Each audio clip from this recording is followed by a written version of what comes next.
तुम मेरे बारे में क्या सोचते हो शरद? हाँ, क्या मैंने कभी तुमसे ये कहा कि मैं तुमसे लव करती हूँ?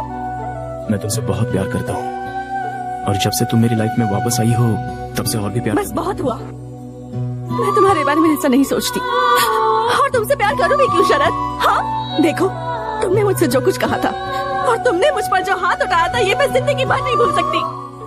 तुम मेरी जिंदगी में दोबारा कभी वापस नहीं आ सकते। मेरे बारे में किसी से कुछ मत कहना, मुझे चैन से जीने दो।